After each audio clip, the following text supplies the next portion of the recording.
everybody, put your hands together, please, for Gregory Spok.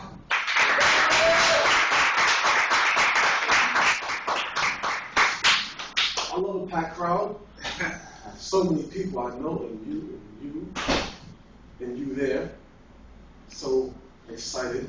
I don't have that much energy on fucking stage. I'm like, listen, Come on. I can't. I'm like, fuck that. I did jazzercise this morning. Yeah. I've been doing jazzercise since I was 3. I'm really good at it. I can't stop. No, seriously though. I have a lot of things that bother me. And it's just little things that piss me off. And I don't know what the fuck they are. It has to happen to me. And I have to wait for that moment for it to happen to me, for me to talk about it. And since nothing's pissing me off right now, I have nothing to talk about. I know. People say that show business is fun. No. We have the hardest fucking job, guys. We have the hardest job because we have to sit here. Even other fucking comedians do not laugh at us. And it's like, how the fuck do you know what you're doing?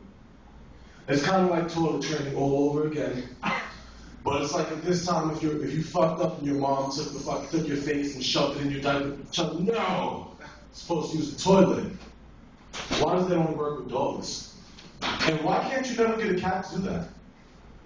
If you try to take a cat and shove its face in its own piss, you just end up getting scratched. I tried to do it with a rock wall the other day. I ended up with blonde hair. The blonde hair, I don't even want to talk about it. I'm just going to say I stopped doing drugs after this. Yeah, no, I was like, listen, you get that high and you wake up with this color hair, you're like, I got to start reevaluating life and the shit that people can make me do while I'm high. But to my defense, the person who did this to me later fell in the K-hole and I shoved 2 nipples up their ass. True story. It's not a joke. Apparently it was so good the next day he put 2 nipples up his own ass. Also a true story. Last night I was walking through my neighborhood. I always lived in Brooklyn, but I recently moved to Carroll Gardens, which is just the spruced up Bed-Stuy. So I think people who want to sound very chic, because I live in Carroll Gardens. But then people that don't want to get robbed, they're like, yo, I live in Bed-Stuy. It's like same fucking train stop. And it's kind of scary because like when you go into Bushwick, like where I used to live, like you kind of expect to see some fucked up shit. You're like, yeah, it's Bushwick. But then you go to a new place and it's called Carroll Gardens and you're thinking, Carroll Gardens? No. And you walk down the block and it's still the same fucking people with no teeth. And as I was walking down the block last night, I thought there was a fight going on. But then I just realized there was somebody watching the Miami Heat game. And it's funny how you can tell who's watching a basketball game at the time. Because if it's a white guy watching the basketball game and something bad happens, he's like, well, my chief, they couldn't make that. Let it be a black person watching that game.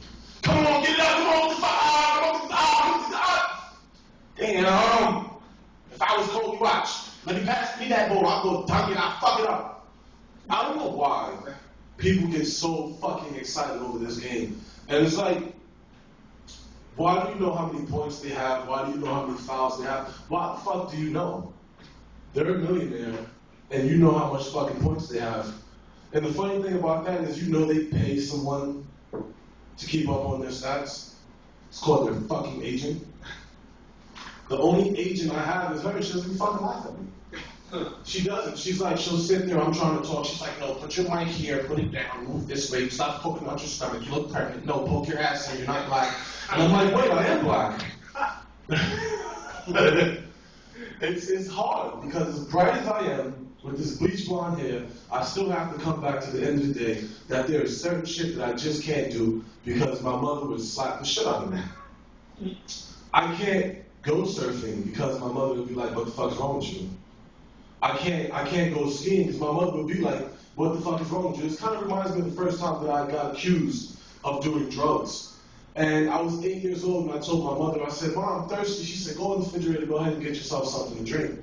So I go, I poured me some orange juice. Next thing you know, I'm like, what the fuck happened? She's like, you know the Tropicana Company?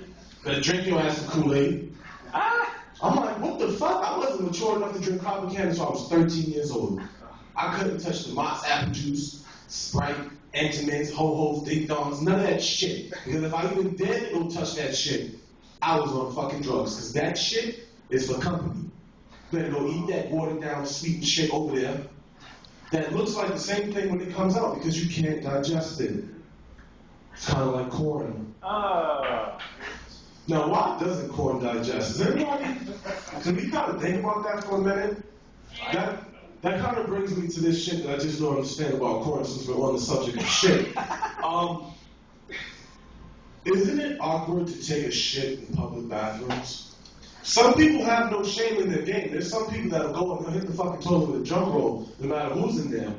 I'm a little bit more prestige. If somebody comes in, I try to hold it off for a minute, let one loose, you know. Then you kind of try to plan out what they're doing. You're like, okay, they're peeing, now the water, now the hand dry, the door, now wait, somebody else came in. The only thing that I think is worse than that when there's somebody taking a shit in the stall next to you, and then it's kind of like, well,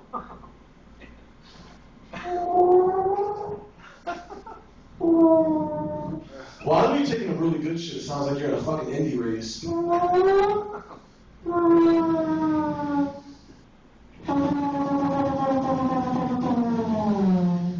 And then it's time to wipe. I'm very smart. That's my time. Thank you.